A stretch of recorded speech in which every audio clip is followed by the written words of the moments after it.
Hey guys, this is Darren from Akshon Esports. Now, this is the start of a potential series where we recap the most important stories in esports and touch upon what's going on in the community. For our first video, I'd like to talk about the future of the Overwatch League in the context of what we know so far. After attending the Overwatch League Media Day, I noticed that a crucial piece of information was largely ignored by most media outlets and was only brought to the attention of the public by tweets from ESPN's Fion on Fire and Over.gg. If you've seen our video featuring LA Valiant CEO Noah Whinston giving his opening remarks in the press, you may remember the moment when it was mentioned that the LA Valiant had plans to move into the Microsoft Theater by Season 3 of the Overwatch League in 2020. The access to the Microsoft Theater is made possible thanks to the Valiant's investor AEG, an American international sporting music entertainment group that currently holds the title as the world's largest owner of a sports team and sporting centers. It was common knowledge that Overwatch League teams would eventually need to either secure and renovate an existing venue or construct an esports dedicated facility from the ground up to meet the demands of the Overwatch League model. With the LA Valiant moving to the Microsoft Theater in Season 3, it is likely that the first two seasons of Overwatch League will be held at the Blizzard Arena in Burbank. The Microsoft Theater is a music and theater venue in downtown Los Angeles, with one of the largest indoor stages in America, and a seating capacity of 7,100.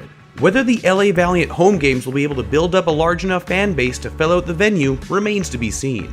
Do you see yourself occasionally going to a local Overwatch League event to support your favorite team? We'll be responding to your comments after this video goes live, and we'd love to hear your thoughts. Now, some of you may argue that Blizzard could move Season 2 to outside of the Burbank studio, but given the amount of resources they have dedicated into the facility and the challenges of replicating a similar experience elsewhere, it is a safe bet to assume both seasons will remain in Southern California. Additionally, metrics from other esports titles have shown that a large percentage of the North American esports viewership live in Pacific Standard Time. So, for a company looking to create a stable following for a new league, targeting the youth demographic in this region of the world is incredibly desirable. Other teams have already begun planning to construct venues to act as their base of operations. In the UK, Tottenham's new £750 million stadium, which is a lot of money, could reportedly become the home of the Overwatch League's London Spitfire. Construction of the Hotspur's 62,000-seater stadium, along with a theater built with esports in mind, is already well underway and is projected to be ready in time for the 2018 and 19 Premier League season. As for the Outlaws, who will call Texas home, Work America Capital Management, a Houston-based venture capital firm, are investing $70 million into a complex dedicated for esports events. The area will include the mainline managed esports arena, as well as the 120,000 square foot co-working complex called The Cannon, both of which being part of a large portfolio of projects for the entrepreneurial development initiative known as the Founders District. During the media day at the Los Angeles Gladiators press conference, Rob Moore revealed that the Kronk Group has already taken steps in constructing a quote, state-of-the-art sports and entertainment complex in Inglewood. The facility is being built with the goal of becoming the center of sports and entertainment in Los Angeles, with a big part of its intent created with esports as one of the main focuses.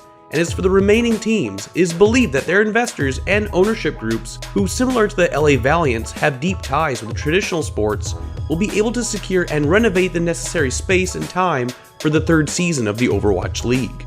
In other news, if you haven't seen the Overwatch League games from Week 2, I highly recommend checking them out, especially in the opening match of Day 2, as we began to see the start of an interesting player narrative being born. After losing 4-0 to the Outlaws, a debate broke out whether Jake had intentionally teabagged during the game. In response to the loss, xQc gave a rather humorous impression of Jake, referencing the player's Junkrat play. Sorry Jake about the cosplay. game today. Look, guys. You'll get him next time. Oh, this is actually perfect. Guys, look. Clone, clone, clone, clone, clone, clone. And fire now! But that's not where the drama ends. During an interview with Zoe, things got spicy when Houston Outlaws Muma used xQc's Rolled and Smoked to describe the series.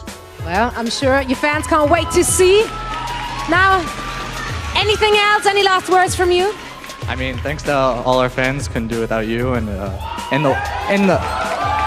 the wise words of a good friend of mine, rolled and smoked my doggies. Which was met with the following response. To the fucking enemy bench of some dude that has like a broken arm says, "Get fucked! I'll play smoked you, dude.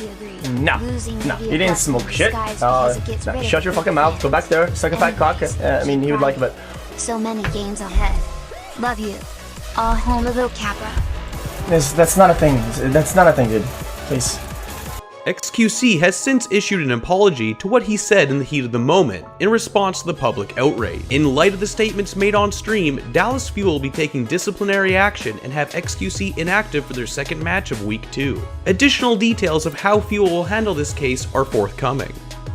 For our final piece of news, Jeff Kaplan recently responded to players voicing their concerns regarding the increasing number of mouse and keyboard users playing on the console version of Overwatch. Players who use a mouse and keyboard converter in general have an edge in terms of aim and precise movements over their console controller opponents. Quote, "Currently, we cannot do anything about players using input conversion devices to use mouse and keyboard on console. However, we have put serious research and development against this problem, and we're hoping to have a solution to what we consider to be unfair circumstances. This is a priority for us, and we're trying to combat this through technology and policy."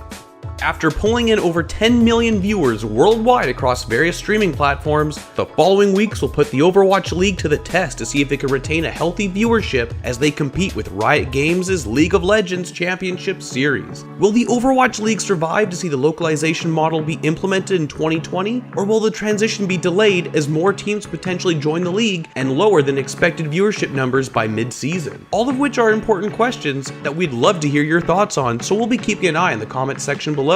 Thanks for watching. If you enjoyed this video, be sure to check out our other videos. Click that action icon to subscribe for more content and hit the bell to stay up to date with future uploads. And as well, if you have something to say, come join our Discord channel. Otherwise, this has been Darren with Akshon Esports, and I'll see you in the next one.